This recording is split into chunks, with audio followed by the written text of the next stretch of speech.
Hello everyone, welcome to Vani concept classes. आज के video में आप सभी का स्वागत है। और फ्रेंड्स, आज के वीडियो में हम लोग क्लास 8 की ज्योग्राफी का चैप्टर नंबर 2 डिस्कस करेंगे। इसके पहले हम लोग क्लास 6 और 7 की ज्योग्राफी कम्प्लीटली डिस्कस कर चुके हैं। आप लोग प्लेलिस्ट में चेकआउट कर सकते हैं। आज के हमारे चैप्टर का टाइटल है भूमि, मृदा, जल, प्राकृतिक वनस्पति और वन्यजीव संसाधन। देखिए, ये इतने सारे टॉपिक आपको इस चैप्टर में पढ़ने हैं, तो इतने सारे टॉपिक देखकर आपको अंदाजा हो गया होगा कि चैप्टर थोड़ा सा बड़ा रहने वाला है, तो इसीलिए वीडियो थोड़ा सा बड़ा रह सकता है। वीडियो 30 to 40 मिनट्स का हो सकता है, लेकिन ये चैप्टर आपके सीटेट पेपर 2 के लिए बहुत ज़्यादा इम्पोर्टेंट है, तो इसको आपको बहुत ध्यान से देखना है और जितने भी फैक्ट्स इसमें हैं उन सभी को अच्छे से समझ लेना है। तो चैप्टर का जो इंट्रोडक्शन है एज यूजुअल एक स्टोरी से शुरू किया गया है, जिसमें कि आपको दो अलग अलग विश्व के प्रदेशों के एग्जाम्पल्स दिए गए हैं। तो सबसे पहले आपको एग्जाम्पल दिया गया है तंजानिया, अफ्रीका का। तंजानिया कहाँ स्थित एक देश है? अफ्रीका कंटिनेंट में स्थित एक देश है, जहाँ एक छोटा सा गांव है माम्बा। एक छोटे से गांव में एक लड़की का नाम है माम्बा, और ये माम्बा जो है वो पानी लाने के लिए बहुत जल्दी उठती है और उसके बाद उसे बहुत दूर जाना पड़ता है और वापस कई घंटों के बाद आती है। घर आने के बाद वो अपनी माँ का हाथ बटाती है, अपने भाइयों की बकरियों की देखभाल में मदद करती है। उनके पूरे परिवार के पास छोटी झोपड़ी के चारों ओर चट्टानी भूमि का भाग है। यानी कि यहाँ पे क्या है, यहाँ पे भूमि जो है वो चट्टानी है और यहाँ पे बहुत थोड़ी भूमि ऐसी है जिस पर खेती की जा सकती है। ये कुछ मक्का और सेम की मात्रा ही उगा पाते हैं, और वो भी काफ़ी हार्ड वर्क के बाद, और ये उनके साल भर के खाने के लिए पर्याप्त नहीं रहता। तो इन्हें अपनी कुछ और अदर्स वर्क, जो अदर काम हैं, उनके साथ अपनी लाइवलीहुड को अरेंज करना होता है। इसके बाद सेकंड एग्जांपल आपका दिया गया है न्यूजीलैंड का, जहाँ पे क्या है, जहाँ पे जो लैंड है वो फर्टाइल है। और यहाँ पे बताया गया है आपको पीटर नाम के एक बच्चे के बारे में, जो कि न्यूजीलैंड के भेड़ पालन प्रदेश के मध्यवर्ती भाग में रहता है, जहाँ पर उसका परिवार जो है वो ऊन प्रक्रमण करने का, यानी कि ऊन को बनाने का कारखाना चलाता है। और वो जब भी प्रतिदिन स्कूल से लौटता है तो वो अपने चाचा को अपनी भेड़ों की देखभाल करते हुए देखता है। उनका भेड़ों का बाड़ा कुछ दूर पहाड़ियों पर लगे एक विस्तृत घास के मैदान में स्थित है।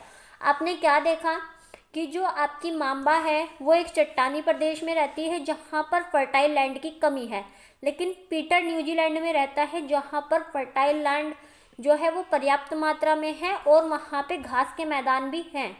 और ये क्या करते हैं, ये यहाँ पे नवीनतम टेक्नोलॉजी का यूज़ करके वैज्ञानिक विधि, साइंटिफिक मेथड द्वारा इनका प्रबंध करते हैं। और इसके अलावा पीटर का जो परिवार है वो जैविक कृषि द्वारा सब्जियां भी उगाता है। तो देखिए, यहाँ पे जो है जैविक कृषि करते हैं, वैज्ञानिक विधि का उपयोग करते हैं, नवीनतम प्रौद्योगिकी करते हैं, और यहाँ पे लैंड भी फर्टाइल है। जबकि यहाँ पे क्या है, यहाँ पे चट्टानी भूमि है और हार्ड वर्क के बाद भी ये अपने खाने जितना जो है वो नहीं उगा पाते। तो ये क्यों है? ये जो डिफरेंस है, ये डिफरेंस और ये जो उनकी जीवन यापन करने की जो प्रणाली है, इसमें अंतर के कुछ जो है नेचुरल कारण से, जिसमें कि उनकी भूमि की गुणवत्ता आपने देखा कि दोनों स्थानों की भूमि में अलग अलग तरह के गुण हैं। वहाँ की जो सॉइल है वो, जल की उपलब्धता, प्राकृतिक वनस्पति, प्राणियों और प्रौद्योगिकी टेक्नोलॉजी की उपयोग की भिन्नता। इन लोगों को टेक्नोलॉजी न्यूजीलैंड वालों को आती है, और जबकि जो तंजानिया में माम्बा की फैमिली रहती है उनको टेक्नोलॉजी से बहुत ज़्यादा वो लोग कनेक्टेड नहीं हैं। तो इस प्रकार साधनों की उपलब्धता, अवेलेबिलिटी ऑफ रिसोर्सेज और एक्सेसिबिलिटी ऑफ रिसोर्सेज जो है आपकी लाइवलीहुड को, आपके जो जीवन यापन के तरीके हैं उनको प्रभावित करते हैं। यहाँ पे आपको ये बताया गया है। अब आप यहाँ पे देखिए कि विश्व की 90% जो आपकी पॉपुलेशन है वो भूमि क्षेत्र के, पूरी पृथ्वी के नहीं, ये ध्यान दीजिएगा, कई बार पूरी पृथ्वी के कंप्लीट जो सतह उसके दे देता है। तो यहाँ पे ध्यान दीजिएगा कि जो लैंड है उसके 30% भाग पर ही रहती है, जबकि जो 70% भूमि है वहाँ पर जनसंख्या या तो विरल है या तो निर्जन है। वहाँ निर्जन होने का कारण क्या है कि जहाँ पर भूमि फर्टाइल होगी वहीं पर ज़्यादा डेंसिटी होगी, और जहाँ पर भूमि फर्टाइल नहीं होगी वहीं पर पॉपुलेशन की जो डेंसिटी है वो कम होगी या फिर नहीं के बराबर होगी। अब यहाँ पे आपको बताया गया है कि ऑस्ट्रेलिया का जो ऑस्ट्रिया है वहाँ पे साल्जबर्ग देखिए ये कितना घना बसा हुआ है, तो यहाँ पे डेंसिटी पॉपुलेशन की कितनी है, बहुत ज़्यादा है। अब यहाँ पे आपको अच्छे से बताया गया है कि सभी महत्वपूर्ण प्राकृतिक संसाधनों में भूमि भी शामिल है। भूपृष्ठ के कुल क्षेत्रफल का, देखिए यहाँ पे ध्यान दीजिए, भूपृष्ठ का कुल क्षेत्रफल का 30% भाग ही भूमि है। तो भूमि कितना है, कुल भूपृष्ठ का 30%, और इस 30% के भी 30% पर ही जो है कितनी 70% जनसंख्या रहती है। अब ये भी बताया गया है कि ये जो 30% है इसमें सारे ही भाग जो है वो रहने के योग्य, आवास के योग्य, हैबिटेट के योग्य नहीं है। क्यों? क्योंकि सभी जगहों की जो भूमि है और जो क्लाइमेट है वो अलग अलग पाई जाती है, और इसी कारण से क्या प्रभावित होता है, इसी कारण से प्रभावित होता है जनसंख्या का वितरण। अब देखिए जनसंख्या के वितरण में जहाँ पर कम जनसंख्या पाई जाती है वो क्षेत्र होते हैं ऊबड़ खाबड़, स्थलाकृति, पर्वतों के तीव्र ढाल, जलाक्रांत, संभावित निम्न क्षेत्र यानी कि जहाँ पे फ्लड आती है आपकी, मरुस्थल क्षेत्र, और सघन वन क्षेत्र यानी कि जहाँ पे बहुत ज़्यादा डेंसिटी फॉरेस्ट की होती है। तो ऐसे क्षेत्र या तो वहाँ पे विरल जनसंख्या है या फिर निर्जन है। लेकिन अगर आप देखिए फर्टाइल जो मैदान होते हैं, जो उर्वर मैदान होते हैं और जो नदी की घाटियाँ हैं, यहाँ पर कृषि के लिए अच्छी खासी भूमि उपलब्ध है, और इसीलिए यहाँ पे जो हैबिटेट है वो उसकी डेंसिटी अधिक पाई जाती है। अब आपको बताए गए हैं कि भूमि के उपयोग, भूमि का उपयोग आप किन किन कार्यों में करते हैं, तो आप कृषि, वानिकी, खनन, सड़क और औद्योगिक की स्थापना में भूमि का उपयोग करते हैं, और इस प्रोसेस को भूमि उपयोग, लैंड यूज कहते हैं। अब आप यहाँ पे आपको बताया गया है कि माम्बा और पीटर के परिवार भूमि का उपयोग कैसे करते हैं, तो आपने एग्जाम्पल को बहुत अच्छे से समझ लिया है। अब भूमि के उपयोग को कुछ भौतिक कारकों द्वारा निर्धारित किया जाता है। यहाँ पे ध्यान दीजिएगा कि भौतिक कारक कौन कौन से हैं और मानवीय कारक कौन कौन से हैं। तो भौतिक कारकों में स्थलाकृति, मृदा, जलवायु, खनिज और जल की उपलब्धता शामिल है, जबकि दो महत्वपूर्ण मानवीय कारक भी हैं जिनमें जनसंख्या और टेक्नोलॉजी आपकी भूमि उपयोग के निर्धारक है। तो भूमि उपयोग के निर्धारक करने वाले कितने फैक्टर्स हैं, 2 फैक्टर्स हैं, भौतिक और मानवीय। भौतिक में आपकी स्थलाकृति, मृदा, जलवायु, खनिज और जल की उपलब्धता आती है, जबकि मानवीय में जनसंख्या और प्रौद्योगिकी आती है। अब जो भूमि का स्वामित्व होता है इसके आधार पर आप भूमि को निजी और सामुदायिक भूमि में बांट सकते हैं। निजी भूमि किसी एक इंडिविजुअल की होती है, ये आपको इसी के नाम से समझ आ गया होगा, जबकि जो सामुदायिक भूमि होती है, जो कम्युनिटी लैंड होती है, ये समुदाय के स्वामित्व में होती है, और इसका उपयोग संबंधित व्यक्ति जो होते हैं समुदाय के, वो चारा, फल, नट, औषधियाँ, बूटियों को एकत्रित करने के लिए कहते हैं। अब सामुदायिक जो भूमि होती है इसको आप साझा संपत्ति संसाधन भी कहते हैं। अब यहाँ पे आपको समझाया गया है कि किस तरह से जो लैंड है वो आपकी, उसकी अवेलेबिलिटी लिमिटेड है, यानी कि वो जितनी है उतनी ही रहेगी, लेकिन जो हमारी जनसंख्या है और उसकी डिमांड है वो लगातार बढ़ती रहती है, क्योंकि जैसे जैसे हमारी एक डिमांड फुलफिल होती है हमारी नेक्स्ट डिमांड बढ़ने लगती है, या फिर हमें मान लीजिए कि हमारा जो लाइफस्टाइल है जैसे जैसे सुधर रहा होता है वैसे ही हमारी डिमांड्स जो है बढ़ रही होती है। अब स्थान के अनुसार भूमि की गुणवत्ता में अंतर होता है। तो भूमि की गुणवत्ता में अंतर कैसे होता है, स्थान के अनुसार, यानी कि ये पैलेस टू पैलेस वेरी करती है। अब लोगों ने सामुदायिक भूमि पर व्यापारिक क्षेत्र बनाने, नगरीय क्षेत्रों में घर बनाने और ग्रामीण क्षेत्रों में कृषि योग्य भूमि का विस्तार करने के लिए क्या किया है, जो भूमि है उसमें अनधिकृत हस्तक्षेप किया है। आज जो भूमि उपयोग है इसके प्रतिरूप में व्यापक परिवर्तन के कारण हमारे समाज में सांस्कृतिक परिवर्तनों को दर्शाते हैं। क्या क्या हो रहा है हमारे परिवार में, कल्चरल जो चेंजेस हैं वो भी हो रहे हैं, और इसके अलावा जो हमारी वर्तमान कृषि और निर्माण संबंधी गतिविधियों के बढ़ जाने से जो है वो भूमि में भी परिवर्तन हो रहा है, और भूमि में निम्नीकरण, भूस्खलन, मृदा अपरदन, मरुस्थलीकरण और पर्यावरण के लिए खतरा जो है, ये कुछ इफेक्ट्स इसके निकल कर आए हैं।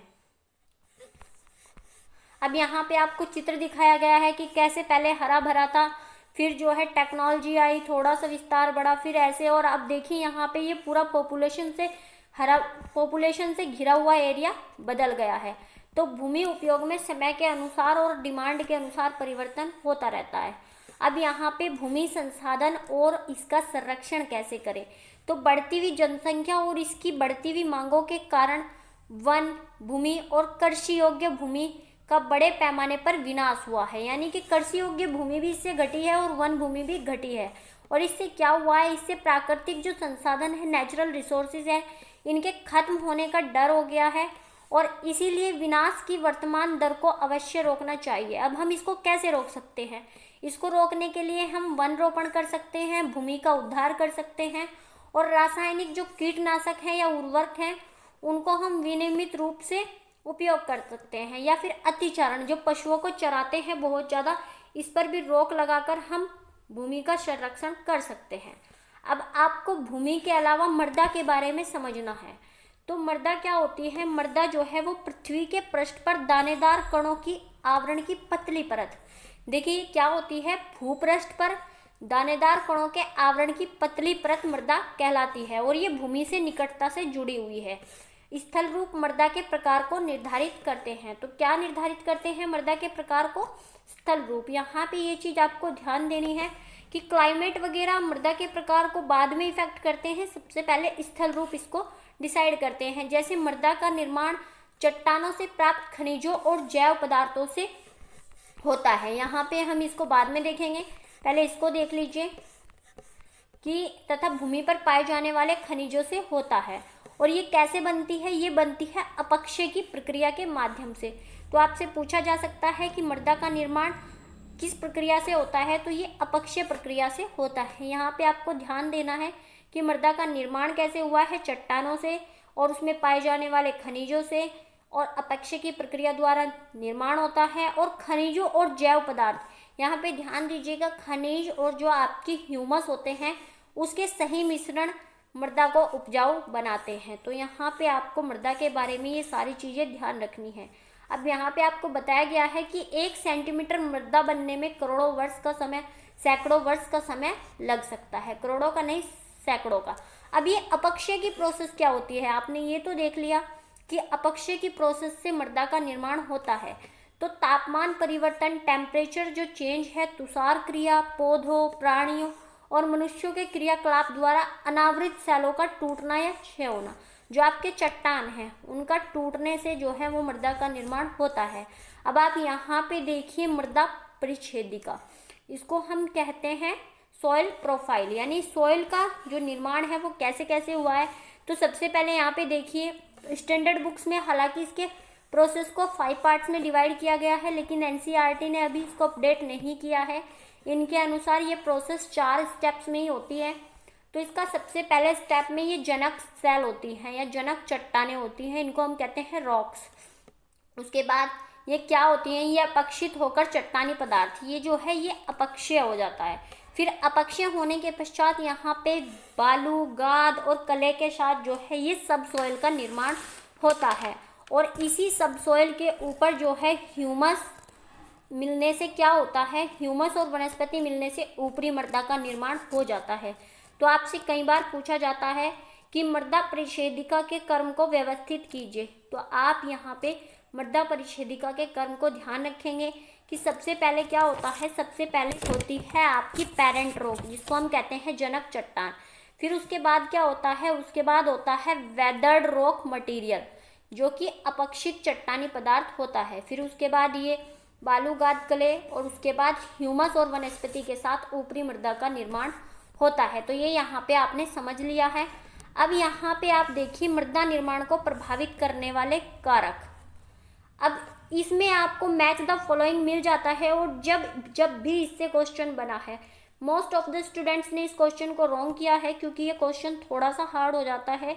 मैच द फॉलोइंग में आता है तो सबसे पहले है कि मृदा की पारगम्यता को निर्धारित करने वाले कारक, ये होती है परमेबिलिटी। तो जनक सेल, रंग, गठन, रासायनिक गुणधर्म, खनिज की मात्रा, ये किसको निर्धारित करते हैं, ये मृदा की पारगम्यता को निर्धारित करते हैं। क्या क्या पारगम्यता को निर्धारित करने वाले कारक, जनक सेल, रंग, गठन, रासायनिक गुणधर्म, खनिज की मात्रा, ये कुछ 4 से 5 कंपोनेंट हैं जो पारगम्यता को निर्धारित करते हैं। अब अपक्षय और जो आपके ह्यूमस निर्माण की दर है, रेट ऑफ ह्यूमस डेवलपमेंट या ह्यूमस जो निर्माण होता है, इसको निर्धारित करते हैं जलवायु, तापमान और वर्षा। तो क्लाइमेट, टेम्परेचर और जो आपकी वर्षा है, ये अपक्षय और ह्यूमस निर्माण को प्रभावित करते हैं। इसके अलावा जो टाइम है, ये कई बार पूछा गया है। तो टाइम जो है वो मृदा परिच्छेदिका की मोटाई को निश्चित करता है। समय के साथ मृदा की जो परिच्छेदिका की मोटाई है वो कम या ज़्यादा हो सकती है। उच्चावत, तुंगता और ढाल मृदा के संचय को, किस चीज़ को देखिए फ्रेंड्स, एक्यूमुलेशन ऑफ सॉइल, मृदा के संचय को निर्धारित करते हैं। इसके अलावा जो रेट ऑफ आपकी ह्यूमस फॉर्मेशन है, उसको प्राणीजात, वनस्पति जात और सूक्ष्म जीव, ये इसको प्रभावित करते हैं। और अपक्षय को जलवायु, तापमान और वर्षा। इसके अलावा ये जो ह्यूमस फॉर्मेशन है इसको भी करते हैं, लेकिन ये इंपॉर्टेंटली अपक्षय को करते हैं। अब यहाँ पे एक बीच में केस स्टडी दी हुई थी, हम इस केस स्टडी को पढ़ते हैं जो कि हमारी भूस्खलन से रिलेटेड है। इससे भी कई बार क्वेश्चन पूछा गया है। तो सबसे पहले भूस्खलन होता क्या है? तो भूस्खलन होता है आपको सैल, मलबा या ढाल से गिरने वाली मिट्टी के वृहत संचलन के रूप में परिभाषित किया जाता है। यानी कि जब बहुत ज़्यादा मिट्टी अपने स्थान से खिसक जाती है, और ये प्रायः भूकंप, बाढ़ और ज्वालामुखी के साथ घटित होते हैं। लंबे समय तक भारी वर्षा होने पर भी भूस्खलन होता है। आप सभी ने हिमाचल प्रदेश में सुना होगा। यह नदी के प्रवाह को कुछ समय के लिए अवरुद्ध कर देता है, और नदी अवरुद्धता के अचानक फूट पड़ने से निचली घाटियों के आवासों में विध्वंस आ जाता है, यानी कि यहाँ पे बाढ़ भी आ जाती है। पहाड़ी भूभाग में भूस्खलन का एक मुख्य और विस्तृत रूप से फैली प्राकृतिक आपदा है। तो ये क्या है?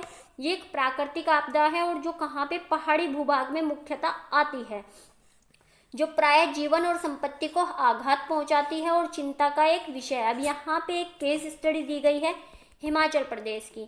तो हिमाचल प्रदेश के किन्नौर जिले में रेकांग पीओ के निकट पंजी गांव में बड़े भूस्खलन के कारण जो आपका नेशनल हाईवे 22 है कि पुरानी हिंदुस्तान तिब्बत सड़क का 200 मीटर तक का भाग नष्ट हो गया, और ये तीव्र विस्फोटन से भूस्खलन हुआ था। इस कारण ढाल का यह कमजोर क्षेत्र नीचे गिर गया, जिसके कारण सड़क और गांव के आसपास के क्षेत्र को क्षति पहुंची थी, और जिससे पंजी गांव को जो मानव विनाश से बचाने के लिए पूर्ण रूप से खाली कर दिया गया था। अब एक न्यूनीकरण, मिटिगेशन मैकेनिज्म होता है, न्यूनीकरण क्रियाविधि। इससे क्या हुआ है, इससे हम भूस्खलन को रोकने में कुछ मदद मिली है। तो वैज्ञानिक प्रविधियों के विकास से हमें यह समझने में शक्ति मिली है कि भूस्खलन उत्पन्न होने के कारक कौन कौन से हैं, और हम उनका प्रबंधन कैसे कर सकते हैं ताकि हम भूस्खलन को रोक सके। तो सबसे पहले क्या कर सकते हैं, सबसे पहले हम भूस्खलन प्रभावित क्षेत्रों का मानचित्र बनाकर इन स्थानों को इंगित कर सकते हैं, और इन क्षेत्रों में हम आवास नहीं बनाएं। दूसरा होता है भूमि को खिसकने से बचाने के लिए प्रतिधारी निर्माण का निर्माण। तो यहाँ पे सबसे पहले आप क्या करेंगे, सबसे पहले हम भूस्खलित जो एरिया हैं इनको आवास नहीं बनाएंगे। दूसरा, आप प्रतिधारी दीवार का निर्माण करेंगे। तीसरा, आप वनस्पति आवरण में ज़्यादा से ज़्यादा वृद्धि करेंगे। चौथा, आप क्या करेंगे, चौथा करेंगे आप सतही अपवाह और झरना प्रभावों के साथ साथ भूस्खलन की गतिशीलता को नियंत्रित करने के लिए पृष्ठीय अपवाह नियंत्रण। तो कुछ 4 तरह के उपाय आपको भूस्खलन के बताए गए हैं। एक तो मानचित्र में इंगित करके वहाँ पे आवास ना बनाएं। दूसरा, प्रतिधारी दीवार का निर्माण करें। तीसरा, वनस्पति आवरण में वृद्धि करें। और चौथा, पृष्ठीय अपवाह नियंत्रण उपाय को क्रियान्वित करें। देखिए फ्रेंड्स, बार बार दोहराने का यही मतलब है कि आपको ये सब कुछ वीडियो में ही याद हो जाए, और जब हम एक चीज़ को 3 से 4 बार दोहराते हैं तो ये हमें समझ आने लगती है। अब हम लोग मृदा निर्माण के कारक देखेंगे। तो मृदा निर्माण के प्रमुख कारक जो है वो जनक सेल का स्वरूप, जलवायु कारक और स्थलाकृति, जैव पदार्थों की भूमिका और संगठन में लगा समय, ये कुछ मृदा निर्माण के कारक हैं। तो आपसे पूछा जाता है कि मृदा निर्माण के कारक क्या क्या हैं, तो यहाँ पे समय पे विशेष फोकस करना है आपको। इसके अलावा भारत में 6 प्रकार की मृदाएं मुख्य रूप से पाई जाती हैं, जिनमें जलोढ़, काली, लाल, लैटराइट, मरुस्थलीय और पर्वतीय मृदा है। यहाँ पे आपको एक प्रयोग भी करने को दिया गया है। अब मृदा का निम्नीकरण कैसे होता है और इसके संरक्षण के क्या उपाय हैं। तो मृदा अपरदन और क्षीणता मृदा संरक्षण संसाधन के दो मुख्य खतरे हैं। मानवीय और प्राकृतिक दोनों ही कारकों से मृदाओं का निम्नीकरण हो सकता है। मृदा के निम्नीकरण में सहायक कारक जो होते हैं ये वनोन्मूलन यानी कि वनों का तेजी से घट जाना, अतिचारण, रासायनिक उर्वरकों और कीटनाशकों का अत्यधिक उपयोग, वर्षा दोहन, भूस्खलन और बाढ़ है। तो आपको मृदा निम्नीकरण के कारण पता चल गया, जिनमें कि वनोन्मूलन, अतिचारण, रासायनिक उर्वरकों और कीटनाशकों का उपयोग, वर्षा दोहन, भूस्खलन और बाढ़ शामिल है। लेकिन मृदा संरक्षण की कुछ विधियां भी हैं। अब इन विधियों को आपको बहुत ज़्यादा अटेंटिव होकर सुनना है। सबसे पहली विधि है मल्च बनाना। अब मल्च बनाना क्या है? मल्च बनाने का मुख्य उद्देश्य होता है मृदा की आर्द्रता को रोकना। तो ये चीज़ आपको याद रखना है कि मल्च बनाने का जो एम है वो मृदा की आर्द्रता को रोकना होता है। इससे क्या होता है? इससे पौधों के बीच जो अनावृत भूमि जैव पदार्थ जैसे प्रवाल से ढक दी जाती है। तो पौधों के बीच की भूमि को किससे? जैव पदार्थों से ढक देते हैं। उसके बाद आती है वेदिका फार्म। वेदिका फार्म कहाँ पर होती है? ये तीव्र ढालों पर होती है और चौड़े समतल सोपान वेदिका तीव्र ढालों पर बनाए जाते हैं ताकि सपाट सतह फसल उगाने के लिए उपलब्ध हो। यहाँ पे आप देख सकते हैं जैसे कि सीढ़ीदार खेत होते हैं, कुछ उस तरह की खेती को आप वेदिका फार्म कह सकते हैं। अब समोच्च रेखीय जुताई। तो समोच्च रेखीय जुताई भी जो है पहाड़ी ढाल पर समोच्च रेखाओं के समानांतर जुताई ढाल के नीचे बहते जल के लिए प्राकृतिक अवरोधों का निर्माण करती है। इसके अलावा रक्षक मेखला। रक्षक मेखला ऑलरेडी सीटेट में पूछा जा चुका है। तो ये कहाँ पे बनाई जाती है? ये तटीय प्रदेशों और शुष्क प्रदेशों में बनाई जाती है। ये ध्यान रखना है कि रक्षक मेखला तटीय प्रदेशों और शुष्क प्रदेशों में। और किस लिए? ये पवन की गति को रोकने के लिए, ताकि जो वायु है वो जो मृदा के आवरण को उड़ा के अपने साथ ले जाती है वो ना कर पाए। इसमें क्या होता है? इसमें वृक्षों को कतारों में लगाया जाता है ताकि मृदा आवरण को बचाया जा सके। अब नेक्स्ट है समोच्च रेखीय रोधिकाएं। देखिए फ्रेंड्स, रोधिकाएं और जुताई, इसमें ध्यान रखना है कि जो जुताई है ये क्या करती है? ये बहते जल के लिए एक प्राकृतिक अवरोध का काम करती है। लेकिन जो समोच्च रेखीय रोधिकाएं हैं इन्हें बनाने के लिए पत्थरों, घास और मृदा का उपयोग करते हैं। और ये रोधिकाओं के सामने जल एकत्रित करने के लिए खाई भी बनाई जाती है। वो खुद जल रोकते हैं लेकिन इनके साथ खाई भी बनाई जाती है ताकि जल को रोका जा सके। यहाँ एक क्रियाकलाप आपको दिया गया है। इसके बाद मृदा संरक्षण की नेक्स्ट विधि है चट्टान बांध। तो इससे क्या होता है? ये जल के प्रवाह को कम करने के लिए बनाए जाते हैं और ये क्या करते हैं? ये नालियों की रक्षा करते हैं और मृदा क्षति को रोकते हैं। इसके बाद नेक्स्ट है आपका बीज की फसल उगाना। वर्षा दोहन से मृदा को सुरक्षित रखने के लिए अलग अलग समय पर भिन्न भिन्न फसलें एकांतर कतारों में उगाई जाती है। तो ये कुछ एग्जाम्पल्स हैं जिनसे आप मृदा का संरक्षण कर सकते हैं। अब यहाँ पे एक बॉक्स दिया गया है जिसमें बताया गया है कि 1975 में मानव उपयोग के लिए जल की खपत 3850 किलोमीटर प्रति वर्ष थी, जो कि 2000 में बढ़कर 6000 घन किलोमीटर प्रति वर्ष से भी अधिक हो गई है। इन दोनों फैक्ट को आपको रट लेना है। अब हम पढ़ेंगे जल के बारे में। तो जल भी एक महत्वपूर्ण नवीकरणीय प्राकृतिक संसाधन है जो भूमि के 3/4 भाग में पाया जाता है, यानी कि 71% जल है। और इसी जल के साथ ही 3.5 अरब वर्ष पहले जीवन जो है वो महासागरों से ही प्रारंभ हुआ था। यानी कि जो लाइफ है वो सबसे पहले महासागरों से ही शुरू हुई थी। यद्यपि आज भी महासागर पृथ्वी के 2/3 भाग को ढके हुए हैं और विविध प्रकार के पौधों और जंतुओं को मदद करते हैं। महासागरों का जल लवणीय है जो मानव उपयोग के योग्य नहीं है, जबकि जो अलवण जल है ये केवल 2.7% ही है। और इस 2.7 का भी 70% भाग जो है वो बर्फ के रूप में ढका हुआ है, जो कि अंटार्कटिका, ग्रीनलैंड और पर्वतीय प्रदेशों में पाया जाता है। यानी कि 2.7 में भी 70% हम यूज़ नहीं कर पाते हैं क्योंकि ये हमारी स्थिति से, हमारी पहुंच से बाहर होता है। केवल 1% अलवण जल ही है जो मानव उपयोग के लिए उपयुक्त है, और ये भी भूमिगत जल, नदियों और झीलों के पृष्ठीय जल के रूप में या फिर वायुमंडल में जलवाष्प के रूप में पाया जाता है। तो ये चीज़ आपको पता चल गई कि 1% जल हमारा कहाँ पर पाया जाता है।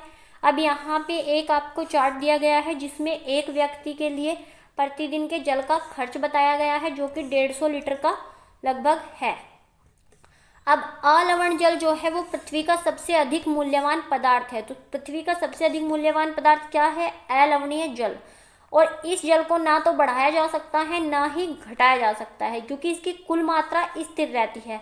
लेकिन इसकी जो प्रचुरता है, इसमें विविधता होती है, क्योंकि वाष्पीकरण, वर्षा और वहाँ की प्रक्रियाओं द्वारा ये जो जल है ये महासागरों, वायु, भूमि और पुनः महासागरों के चक्रण में निरंतर गतिशील रहता है। यानी कि यहाँ से वहाँ, वहाँ से यहाँ और पुनः यहाँ से यहाँ। तो इस तरह से ये एक चक्रीय रूप में चलता रहता है। जैसा कि आप जानते हैं कि इस प्रोसेस को जल चक्र कहते हैं। जल चक्र के बारे में हम लोग ऑलरेडी पढ़ चुके हैं। और मनुष्य जल की बड़ी मात्रा का उपयोग न केवल पीने में करता है, बल्कि बहुत सारे उद्योगों में भी जो है इसका उपयोग किया जाता है। और जल स्रोतों के सूखने और प्रदूषण के कारण अलवणीय जल की आपूर्ति में जो है वो कमी होती जा रही है। और इस कमी का कारण है बढ़ती जनसंख्या और भोजन तथा नकदी फसलों की बढ़ती मांग, बढ़ता नगरीकरण और बेहतर होता जीवन स्तर। ये सब जो है ये अलवणीय जल को जो है खराब कर रहे हैं।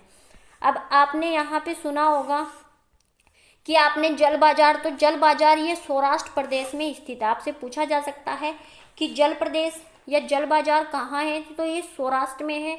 यहाँ पे 1.25 लाख जनसंख्या वाला अमरोली शहर के तालुकों जो शहर है, ये अपने आसपास के जो ताल्लुक हैं, जो उसके आसपास के जो ब्लॉक्स हैं, वहाँ से पानी खरीदता है। तो ये क्या है? ये जल बाजार है। कहाँ पे?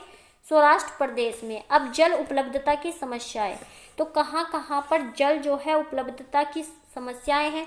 तो अफ्रीका, पश्चिमी एशिया, दक्षिणी एशिया, पश्चिमी संयुक्त राज्य अमेरिका के भाग, उत्तर पश्चिमी मैक्सिको, दक्षिण अमेरिका के भाग और संपूर्ण ऑस्ट्रेलिया जो है ये अलवणीय जल की आपूर्ति की कमी का सामना कर रहे हैं।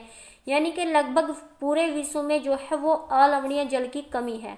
ये देश ऐसे जलवायु प्रदेशों में स्थित हैं जहां अक्सर सूखा पड़ता रहता है। इनमें जलाभाव की समस्या बनी रहती है। और ये क्या है? इस प्रकार का जल जो है मौसमी और वार्षिक वर्णन में विविधता के परिणाम स्वरूप हो सकता है। जो ये सूखा है, ये वर्षा की जो कमी होती है, कई बार अधिक हो जाती है, कई बार कम हो जाती है, उसके कारण भी हो सकता है। तो अति उपयोग और जल स्रोतों के संदूषण के कारण भी जल का अभाव हो सकता है। अब हम जल संसाधनों का संरक्षण कैसे कर सकते हैं?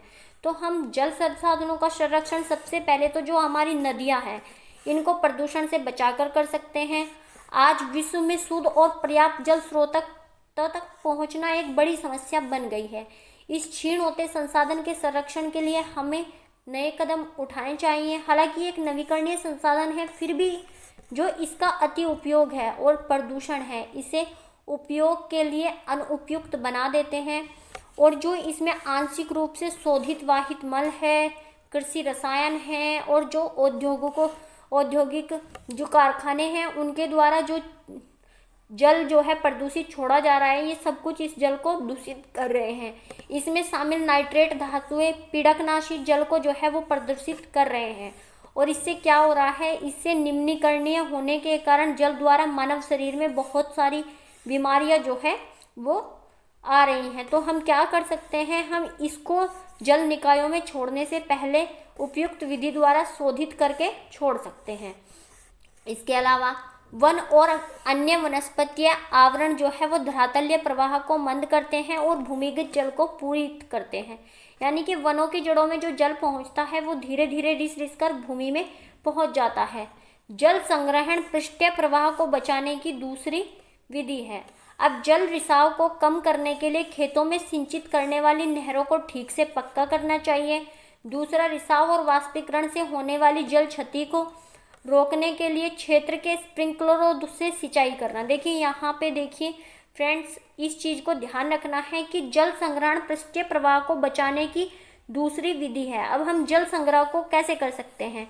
तो जल संग्रह की कुछ विधियां यहाँ पे दी गई हैं, उनको आपको सबको याद रखना है। पहली विधि कौन सी है? पहली विधि यह है कि हम नहरों को जो है वो ठीक से पक्का करें। दूसरी, आप रिसाव और वाष्पीकरण से जो जल की क्षति होती है उसको रोकने के लिए स्प्रिंकलरों द्वारा सिंचाई करें, ये अधिक प्रभावी विधि है। और वाष्पीकरण के दर वाले शुष्क प्रदेशों में जो सिंचाई है वो ड्रिप या टपकन विधि से करें। तो इससे क्या होगा, इससे पृष्ठीय जल को हम बचा सकते हैं। अब हमारा नेक्स्ट पॉइंट आता है, देखिए यहाँ पे बॉक्स में आपको जो है वो वर्षा के जल को संरक्षित करने की विधि दी गई है कि हम कैसे अपने घर की छत पर वर्षा का जल एकत्रित करके जल का संग्रहण कर सकते हैं, और इसको हम कहते हैं वर्षा जल संग्रहण। और ये औसतन 2 घंटे की वर्षा का एक जो दौर होता है वो 8000 लीटर जल बचाने के लिए काफ़ी होता है। अब हम पढ़ेंगे प्राकृतिक वनस्पति और वन्य जीवन, जो कि इस चैप्टर का लास्ट टॉपिक है। तो यहाँ पे आपको एक इंट्रोडक्शन एक प्रदर्शनी में घूमते हुए बच्चों से दी गई है।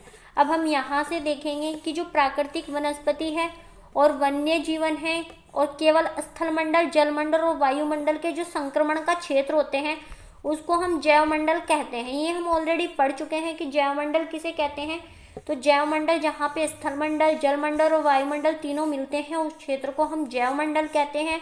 और एक जैवमंडल में बहुत सारे परितंत्र हैं।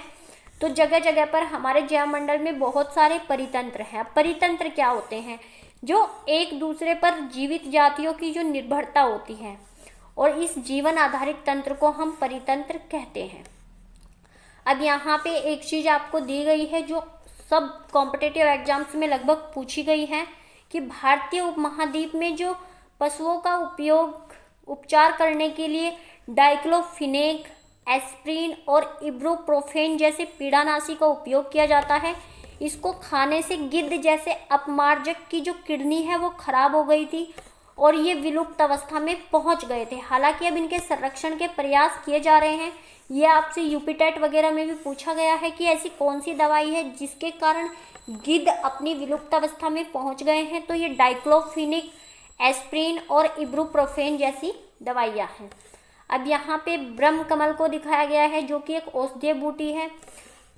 अब आप देखिए कि पौधे हमें इमारती लकड़ी देते हैं, प्राणियों को आश्रय देते हैं, ऑक्सीजन देते हैं और हमारी मृदा की सुरक्षा करते हैं और रक्षक मेखला के उपयोग में करते हैं। रक्षक मेखला आप ऑलरेडी सुन चुके हैं कि ये मैदानी भागों और जो आपके शुष्क प्रदेश हैं यहाँ पर मृदा अपरदन को रोकने के लिए बनाई जाती है।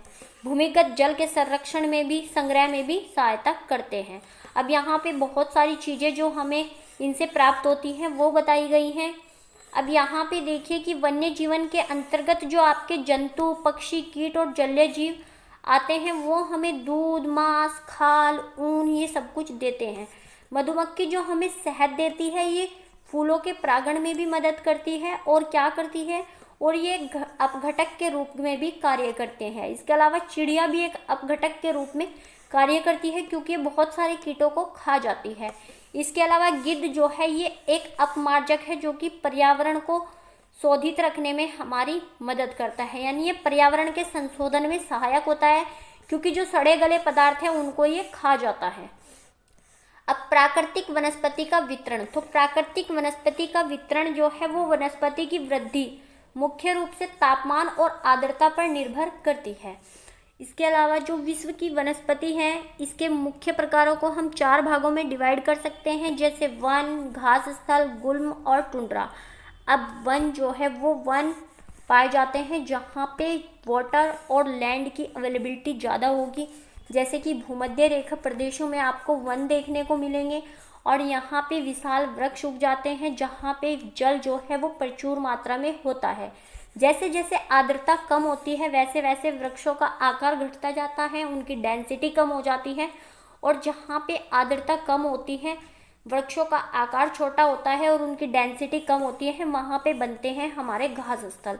विश्व के बहुत सारे घास स्थल आपको पता होगा, जैसे कि पंपास, लोनास और ये बहुत सारे डाउन्स जो कि ऑस्ट्रेलिया में मिलते हैं, ये सारे हमारे घास स्थल ही हैं। अब यहाँ पे इससे भी कम वर्षा वाले क्षेत्रों में जो है वो कटीली झाड़ियाँ और गुल्म उगते हैं, ये मरुस्थलीय प्रदेशों में पाए जाते हैं। इस प्रकार के पौधों में जो आपके मरुस्थलीय क्षेत्रों में पाए जाते हैं, यहाँ पे वाष्पोत्सर्जन है उससे होने वाली आर्द्रता की हानि को घटाने के लिए इन पेड़ों की पत्तियाँ जो है कांटेदार और मोम की सतह वाली होती है, इसके अलावा जो ध्रुवीय प्रदेश हैं, बहुत ठंडे जो प्रदेश हैं, वहाँ पर क्या होता है, वहाँ पर टुंड्रा वनस्पति शामिल होती है। अब टुंड्रा वनस्पति में मॉस और लाइकेन आपके एग्जाम्पल्स दिए गए हैं, तो ये याद रखने हैं। टुंड्रा वनस्पति जो है आपकी ध्रुवीय प्रदेशों में पाई जाती है और इसके एग्जाम्पल है मॉस और लाइकेन। अब पिछली 2 शताब्दियों में विश्व में जितने लोग थे उससे कहीं ज़्यादा अधिक वर्तमान में है, और जो ये बढ़ती जनसंख्या है, जब हम इसका पोषण करेंगे तो इसके लिए हमें बहुत सारे जो भूमि हैं, बहुत सारी जो खाद्यान्न है, इनकी आवश्यकता होगी। और उसके लिए हमने क्या किया है, हमने वनों को काट दिया है और इस कारण से तेजी से वनों का जो आवरण है वो समाप्त हो रहा है और हमें इसके संरक्षण की त्वरित आवश्यकता है। अब यहाँ पे आपको प्राकृतिक वनस्पति और वन्य जीवों का संरक्षण कैसे करें उसके बारे में बताया गया है। तो उसके लिए हम क्या करें, हम जलवायु में परिवर्तन और मानव हस्तक्षेप के कारण जो प्राकृतिक आवास इनके नष्ट हो चुके हैं और जो बहुत सी जातीय पशुओं की, जीवों की असुरक्षित और संकटापन है या लुप्त होने की कगार पर है, या फिर जो वनोन्मूलन, मृदा अपरदन, निर्माण कार्य, दावानल जिसको कि जंगल में लगने वाली आग कहते हैं, और भूस्खलन और कुछ मानव और प्राकृतिक कारण हैं, इन सब को जो है रोकने के लिए हमें कुछ उपाय करने होंगे। यहाँ पे आपको सुनामी के पश्चात ग्रेट निकोबार में जो वनों की हानि हुई थी वो दिखाई गई है। और इससे क्या हुआ है, देखिए फ्रेंड, जिससे कुछ खास प्रजातियों, जैसे जैसे ये सारी क्रियाएं बढ़ी हैं वैसे वैसे कुछ प्रजातियां जो है विलुप्त होने की कगार पर पहुंच गई है। इसके अलावा पशुओं की खाल, चमड़ा, नाखून, दांत, पंखों, सींग, ये सब कुछ इनके गैर कानूनी तौर पर व्यापार किया जाता है और इस कारण से जंतुओं का जो अनाधिकार शिकार है ये बढ़ गया है। चीता, शेर, ब्लैक बक, मगरमच्छ, दरियाई घोड़ा, हिम तेंदुआ, शुतुरमुर्ग और मोर, ये जो है इनका संरक्षण जागरूकता बढ़ाकर किया जा सकता है। इसके लिए हम क्या कर रहे हैं, इसके लिए सरकार ने भी प्रयास किए हैं। नेशनल पार्क, वन्य जीव अभ्यारण्य, बायोस्फीयर रिजर्व, ये सब कुछ बनाकर सरकार ने भी जो है इनको संरक्षित करने का प्रयास किया है। सक्रिय घाटियों, झीलों और आर्द्र भूमि का संरक्षण। आर्द्र भूमि दिवस आपको वेटलैंड डे 2 फेब में मनाया जाता है। वेटलैंड डेज के और वेटलैंड की रामसर जो साइट्स होती हैं इनके बारे में आपको पता होगा कि रामसर कन्वेंशन से आर्द्र भूमियों के संरक्षण की शुरुआत हुई थी। अब फ्रेंड्स यहाँ पे एग्जाम्पल्स भी दिए गए हैं कुछ। यदि प्रजातियों की सापेक्ष संख्या को, यानी कि जो नेचुरल प्रोसेस है, अगर हम उसमें हस्तक्षेप ना करें तो संतुलन खुद ब खुद ही बना रहता है, क्योंकि प्रकृति जो है वो खुद को खुद से ही संतुलित कर सकती है। अब यहाँ पे राष्ट्रीय उद्यान वर्तमान और भविष्य की पीढ़ी के लिए एक से अधिक परितंत्रों की पारिस्थितिक एकता की रक्षा के लिए नामित किया गया एक प्राकृतिक क्षेत्र राष्ट्रीय उद्यान कहलाता है, नेशनल पार्क कहलाते हैं। अब यहाँ पे जो है नॉर्मल सा एक आपको पैसेज दिया गया है। हमारे देश में जो है वो शेरों, चीतों, हिरणों, भारतीय सारंग और मोर को मारना अवैध है। अब एक इंटरनेशनल जो संस्था है इसके लिए वो भी बनाई गई है जिसको हम कहते हैं CITES, sites.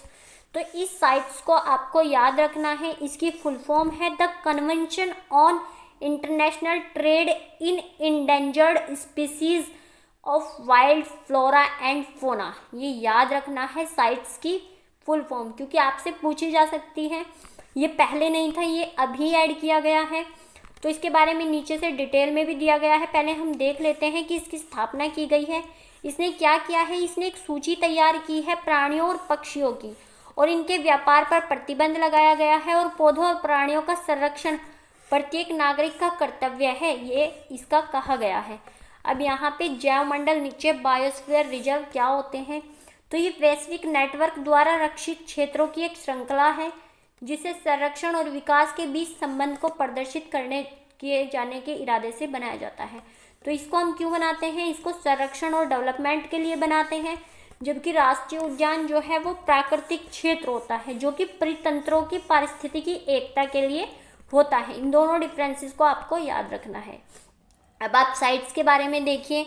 The convention on international trade in endangered species of wild flora and fauna, ये क्या है, ये एक अंतर्राष्ट्रीय समझौता है, इंटरनेशनल समझौता है जो कि सभी देशों की सरकारों ने किया है, और इसका उद्देश्य ये सुनिश्चित करना है कि जो वन्य प्राणी और पौधे हैं उनके नमूनों को अंतर्राष्ट्रीय व्यापार से कोई खतरा उनके जीवन को नहीं है। मोटे तौर पर इसमें जो है 5000 पशुओं की जातियां और 28,000 पौधों की जातियां रक्षित की गई हैं, जिनमें कि भालू, डॉल्फिन, कैक्टस, परवाल, ऑर्किड और एलो जैसे जीव आते हैं। तो इसी के साथ फ्रेंड्स हमारा चैप्टर होता है कंप्लीट, और थोड़ा सा चैप्टर बड़ा था। आई होप एक बार आप वीडियो देखेंगे, उसके बाद इसका पीडीएफ पढ़ेंगे तो आपको ये समझ आ जाएगा। पीडीएफ आपको वाणी कॉन्सेप्ट क्लासेस के ऑफिशियल टेलीग्राम ग्रुप पे मिल जाएगा। तो चलिए अब हम इस चैप्टर के एमसीक्यूज भी देख लेते हैं कि कौन सा मृदा निर्माण का कारक नहीं है। तो आपको पता है जो मृदा निर्माण के कारक होते हैं उनमें जैव पदार्थ भी होते हैं और समय भी होता है, लेकिन मृदा का गठन जो है इनसे ही होता है, और जब मृदा का गठन होता है तभी वो मृदा बनती है। तो यहाँ पे बी आपका आ जाएगा। अब सॉरी फ्रेंड्स, देखिए मृदा का गठन और जैव पदार्थ ये दोनों ही मृदा निर्माण के कारक होते हैं, जबकि समय क्या होता है, समय जो है ये मृदा परिच्छेदिका की मोटाई को निर्धारित करता है, ना कि मृदा निर्माण की प्रोसेस को, क्योंकि मृदा निर्माण जो है वो मृदा के गठन और जैव पदार्थों के साथ ही होता जाता है। अब कौन सी विधि को तीव्र ढालों पर मृदा अपरदन रोकने के लिए उपयोग किया गया है? तो रक्षक मेखला आपको पता है ये मैदानी भागों के लिए होती है। मल्चिंग जो है ये एक अलग प्रोसेस है, जबकि वेदिका फार्म यहाँ पे ग आपका सही हो जाएगा। अब निम्नलिखित में से कौन सा प्रकृति के संरक्षण के अनुकूल नहीं है? तो आप प्रकृति का संरक्षण कैसे कर सकते हैं कि नल के उपयोग के बाद तुरंत बंद कर दे, जिससे कि हमारा जल जो है वो नष्ट ना हो। खरीदारी के बाद पॉलीपैक को नष्ट कर दे, इससे भी आप पर्यावरण प्रदूषण बचा सकते हैं। बल्ब को बंद कर देना चाहिए जबकि इसकी आवश्यकता ना हो। तो खरीदारी के बाद पॉलीपैक को नष्ट कर देना चाहिए। नल को उपयोग के बाद तुरंत, ये तीनों ही मुझे लग रहे हैं। तो अनुकूल कौन सा नहीं है? अनुकूल नहीं है पॉलीबैग को नष्ट कर देना। आप इसको नष्ट नहीं करेंगे, आप इसको पुनर्चक्रण के लिए भेज देंगे, यानी कि इसको रिसाइकल करेंगे, क्योंकि अगर आप इसको नष्ट कर देंगे तो उससे भी जो है जो धुआं निकलेगा, या फिर आप इसको नष्ट करेंगे तो उससे भी जो है वो प्रदूषण फैलेगा। अब यहाँ पे मैच द फॉलोइंग दिया गया है। तो ह्यूमस क्या होती है? ह्यूमस आपको पता है कि क्या होती है? ये ऊपरी मृदा पर निक्षेपित जैव पदार्थ होते हैं। और भूमि उपयोग होता है हमारा भूमि का उत्पादनकारी उपयोग, यानी कि उत्पादनकारी साधनों में भूमि का प्रयोग करना ही भूमि उपयोग कहलाता है। अब जैव मंडल क्या है? तो जैव मंडल है स्थल मंडल, जल मंडल और वायुमंडल के बीच जुड़ा हुआ एक सकरा क्षेत्र। और चट्टानी बांध से क्या होता है? चट्टानी बांध रोकता है आपका मृदा अपरदन को। तो ये मैच द फॉलोइंग भी हमने इस चैप्टर का कर लिया है। चैप्टर बहुत बड़ा था, इसीलिए इसको करने में बहुत सारा टाइम लग गया है। लेकिन फ्रेंड्स, अगर आप इस चैप्टर को पढ़ने के बाद पिछले 5 सालों के प्रीवियस ईयर को उठाकर देखेंगे, या फिर जो लास्ट प्रीवियस ईयर हुआ था अभी 2024 में ही जनवरी में, वहाँ भी 1 से 2 क्वेश्चन इस चैप्टर से पूछे गए थे। तो आप लोग प्रीवियस ईयर को चैप्टर की समरी के बाद जरूर एनालाइज किया कीजिए, ताकि आपको पता चले कि किस तरह के क्वेश्चन जो है सीटेट में पूछे जाते हैं। Thanks for watching the video. Channel के साथ बने रहें, लाइक शेयर और सब्सक्राइब जरूर करें। मिलते हैं नेक्स्ट वीडियो में, तब तक के लिए बाय बाय, टेक केयर।